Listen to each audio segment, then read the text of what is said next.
Selamat sore buat seluruh masyarakat Kabupaten Tebo, masyarakat Provinsi Jambi. Informasi yang bisa kami sampaikan buat kawan-kawan semuanya pada hari ini, hari Selasa tanggal 21 April 2026. Kembali saya memberikan informasi. Heboh jalan TMMD mau dipakai perusahaan. Ketua Lembaga Adat Melayu Jambi Tebo Ilir, titik 2 banyak warga yang menolak. Ketua Lembaga Adat Melayu Jambi, LAMJ, Kecamatan Tebo Ilir, Muhammad Isa menegaskan bahwa rencana penggunaan jalan TMMD oleh pihak PT Mondor Oil Tungkal Ltd seharusnya terlebih dahulu disosialisasikan kepada masyarakat, mengingat jalan tersebut memiliki sejarah panjang sebagai aset yang berasal dari swadaya masyarakat. Menurut Isa, badan jalan itu sebenarnya sudah ada sejak tahun 1980-an dengan lebar sekitar 5 meter dan selama puluhan tahun dimanfaatkan masyarakat sebagai akses umum. Kemudian pada tahun 2021 yang lalu, jalan tersebut direalisasikan melalui program TNI Manunggal Membangun Desa atau TMMD menggunakan anggaran yang bersumber dari APBD Kabupaten Tebo sekitar 1 miliar. Pada saat program TMMD berjalan, masyarakat secara sukarela menghibahkan lahan di sisi kiri dan kanan jalan masing-masing sekitar 3,5 meter sehingga lebar jalan menjadi 12 meter. Jadi perlu dipahami, jalan ini awalnya berasal dari milik masyarakat yang kemudian dihibahkan kepada pemerintah daerah, ujar Isa saat dikonfirmasi wartawan pada hari ini Selasa 21 April 2026. Ia menengahkan hibah lahan yang diberikan warga saat itu bertujuan untuk kepentingan umum, memperlancar akses masyarakat, serta menunjang aktivitas pertanian dan perkebunan warga sehari-hari, bukan untuk kepentingan perusahaan swasta.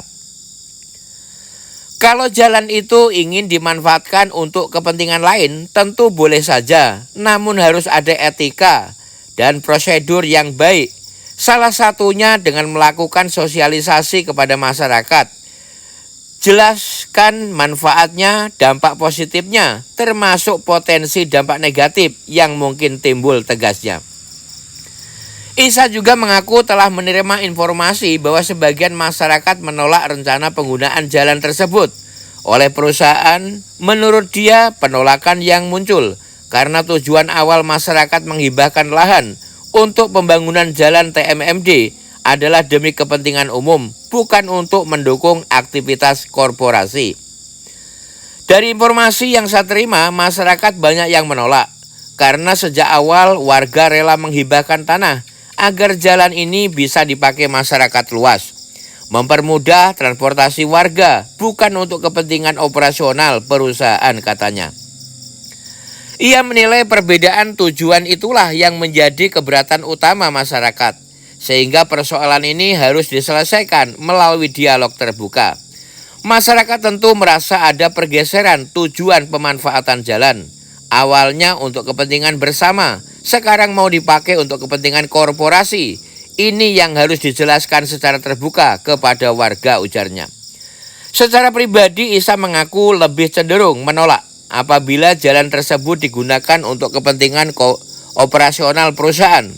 Menurutnya, sikap itu bukan karena anti investasi, melainkan demi menjaga amanah hibah warga yang sejak awal diberikan untuk kepentingan umum. Kalau pandangan pribadi saya lebih cenderung menolak apabila dipakai begitu saja, apalagi tanpa musyawarah, karena lahan itu diberikan masyarakat untuk jalan umum, bukan untuk kepentingan perusahaan tertentu. Kita harus menghargai niat baik masyarakat yang sudah berkorban, tegasnya. Meski demikian, Isa menegaskan keputusan akhir sepenuhnya berada di tangan masyarakat sebagai pihak yang sejak awal memiliki dan menghibahkan lahan tersebut. Namun saya tetap menyerahkan sepenuhnya kepada masyarakat. Kalau masyarakat setuju, Setelah diberikan penjelasan yang terbuka dan lengkap, silahkan saja, karena yang paling berhak menentukan adalah masyarakat itu sendiri, pungkasnya. Itulah informasi yang bisa kami sampaikan buat kawan-kawan semuanya pada sore menjelang malam hari ini. Mudah-mudahan informasi ini bermanfaat untuk kita semuanya. Sukses selalu untuk negeri, salam.